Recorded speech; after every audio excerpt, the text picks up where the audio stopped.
प्रिय विद्यार्थियों, इसके पहले ऑनलाइन क्लास में हमने आपको खाद और उर्वरक को देने की विधियां बताई थी। उसमें पहली विधि बता चुके हैं, उर्वरकों को का ठोस रूप में प्रयोग करना। और आज हम आपको दूसरी विधि बता रहे हैं, उर्वरकों का घोल के रूप में प्रयोग, यानी application of fertilizers in liquid form. तो इसको ध्यान से समझिएगा आप। तो देखिए, इसको समझने के लिए आप इस प्रकार से समझें। इस विधि द्वारा उर्वरकों की काफ़ी मात्रा में बढ़ाई जा सकती है। और एक बात और समझिए, इससे काफ़ी बचत भी की जा सकती है। और उसके बाद उर्वरकों को हानि नहीं होनी चाहिए। इस विधि में इसकी भी बचत होती है एवं उसकी क्षमता भी बढ़ जाती है। तो ये इसके फायदे हैं। इस विधि द्वारा उर्वरकों को इस प्रकार से प्रयोग किया जाता है, जैसे स्टार्टर घोल यानी स्टार्टर सॉल्यूशन। पौधे लगाते समय आप ये समझें कि उर्वरक घोल का प्रयोग किया जा सकता है। इसमें नाइट्रोजन, फास्फोरस, पोटास 1:2:1 यानी 1:2:1 या 2:1:1 2:1:1 के हिसाब से पानी में घोल कर घोल बनाया जाता है। समझ रहे हैं ना। उर्वरकों की कम मात्रा में पानी घोलनी चाहिए। दूसरा, पर्णीय छिड़काव द्वारा यानी फोलियर एप्लीकेशन। और दूसरी विधि, इसका दूसरा नाम भी तो है, पत्तियों पर छिड़काव यानी फोलियर एप्लीकेशन। समझ रहे हैं कि नहीं। आप ऐसे भी कह सकते हैं फोलियर स्प्रे। तो देखिए, यह एक महत्वपूर्ण विधि है। इसमें उर्वरकों का घोल बनाकर पत्तियों पर छिड़का जाता है। पत्तियों एवं तने द्वारा पोषक तत्व शोषित कर लिए जाते हैं। जब खड़ी फसल में पोषक तत्वों की कमी के लक्षण प्रकट हों, तब इस विधि के छिड़काव करना लाभदायक रहता है। तेज हवा अथवा वर्षा के समय छिड़काव नहीं करना चाहिए। उर्वरक के घोल का सांद्रण या गाढ़ापन भी उचित रखना चाहिए। अधिक गाढ़े घोल में पत्तियां झुलसने का भय रहता है। इस विधि द्वारा सूक्ष्म मात्रिक तत्वों यानी माइक्रो एलिमेंट्स को आसानी से दिया जा सकता है। नाइट्रोजन आदि तत्व भी पर्णीय छिड़काव द्वारा दिए जा सकते हैं। यूरिया का पत्तियों पर छिड़काव बहुत लाभदायी पाया गया है। यूरिया का जलीय घोल 2 से 3% का होना चाहिए, अर्थात 100 लीटर पानी में 2 से 3 किलोग्राम यूरिया मिला सकते हैं। यूरिया में बाईयूरेट, समझ रहे हैं ना, बाईयूरेट की मात्रा 0.5% से कम होनी चाहिए। तेज हवा, वर्षा के समय तथा फूल बनने के बाद छिड़काव नहीं करना चाहिए। छिड़काव समान रूप से होना चाहिए। 1 हेक्टेयर में छिड़काव के लिए लगभग 1000 लीटर घोल की आवश्यकता होती है। यूरिया के 2-3 छिड़काव गेहूं की फसल में किए जा सकते हैं।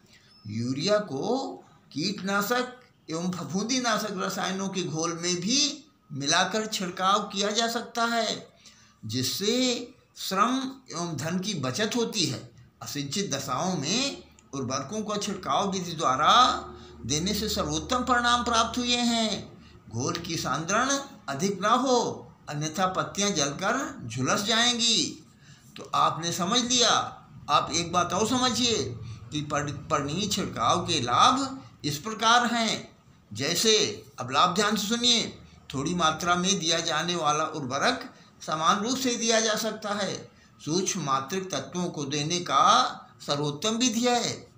और सुनिए, जहाँ भूमि रेतीली है और भूमि उर्वरक का जल्दी ही ह्रास हो जाता है, वहाँ ये विधि उत्तम है। साथ ही ऐसे तत्व फास्फोरस जो किसी विशेष मृदा स्थिति में अप्राप्त हो जाते हैं, इनको पौधों की पत्तियों पर छिड़काव किया जा सकता है। असिंचित दशाओं में खड़ी फसल में उर्वरकों का पत्तियों पर छिड़काव करके दिया जा सकता है। पत्तियों पर छिड़काव से पौधों को तत्व जल्दी मिल जाते हैं, अतः इनकी पोषक तत्वों की आवश्यकता शीघ्रता से पूरी की जा सकती है। इस विधि से कम उर्वरक प्रयोग करके अधिक लाभ मिलता है। इस प्रकार आपने इसके लाभ सुने। और कुछ समझ सुन लीजिए। जो कीटनाशक दवा है ना, फफूंदीनाशक रसायनों के घोल में मिलाकर छिड़कने के बाद श्रम व धन की बचत होती है।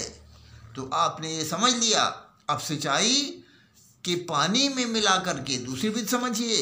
इस विधि में उर्वरकों को सिंचाई की जलधारा में खुला हुआ छोड़ देते हैं या उर्वरक को बोरा पानी में रख दिया जाता है, जिससे उर्वरक धीरे धीरे घुलकर खेत में पौधे पहुंच जाते हैं। जब बोरा रखा हुआ है तो धीरे धीरे घुल के पहुंचते रहेंगे, लेकिन इस विधि से उर्वरक की समान मात्रा नहीं लग पाती है। और एक बात और सुन लीजिए, अगली इसकी विधि इंजेक्शन द्वारा। इस विधि में मूल्यवान पोषक तत्वों को इंजेक्शन द्वारा दिया जा सकता है। निर्जल अमोनिया मशीन की सहायता से सीधे भूमि में दी जा सकती है।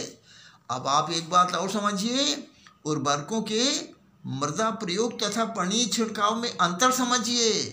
सॉइल आप इस प्रकार समझें कि फोलियर एप्लीकेशन ऑफ फर्टिलाइजर्स, तो पहले आप मृदा प्रयोग समझें, फिर पानी छिड़काव यानी पहले सॉइल एप्लीकेशन समझें और फोलियर एप्लीकेशन समझें। मैं आपको बताता रहूँगा, आपकी समझ में आएगा, आप चिंता न करिए। तो पहले मृदा प्रयोग समझें। तो कई पॉइंट हैं इसमें, तो मैं धीरे धीरे करके कुछ पॉइंट आपको मुख्य बता रहा हूँ। पोषक तत्वों को निछालन यानी लीचिंग, स्थिरीकरण इसका मतलब फिक्सेशन तथा अपधावन यानी रन ऑफ से काफ़ी हानि हो सकती है। और आप पानी छिड़काव समझें। इस विधि का प्रयोग करने से पोषक तत्वों की इन हानियों से बचाया जा सकता है। और अगला पॉइंट सुनिए, उर्वरक की अधिक मात्रा प्रयोग होती है तथा उर्वरक हानि हो सकती है। अब आप इसमें पानी छिड़काव समझिए। उर्वरकों की कम मात्रा प्रयोग की जाती है तथा उर्वरक घोल के रूप में प्रयोग किए जाते हैं। इसी प्रकार से आप मृदा प्रयोग समझें। ऊंचे नीचे खेतों में पोषक तत्वों का समान वितरण नहीं हो पाता। ऊंचे खेतों में पोषक तत्व वर्षा या सिंचाई से पानी में घुलाकर नीचे के खेतों में पहुंच जाता है।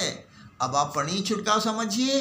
तो इसके लिए पोषक तत्वों के घोल के रूप में ऊंचे या निचले खेतों में समान रूप से प्रयोग किया जा सकता है।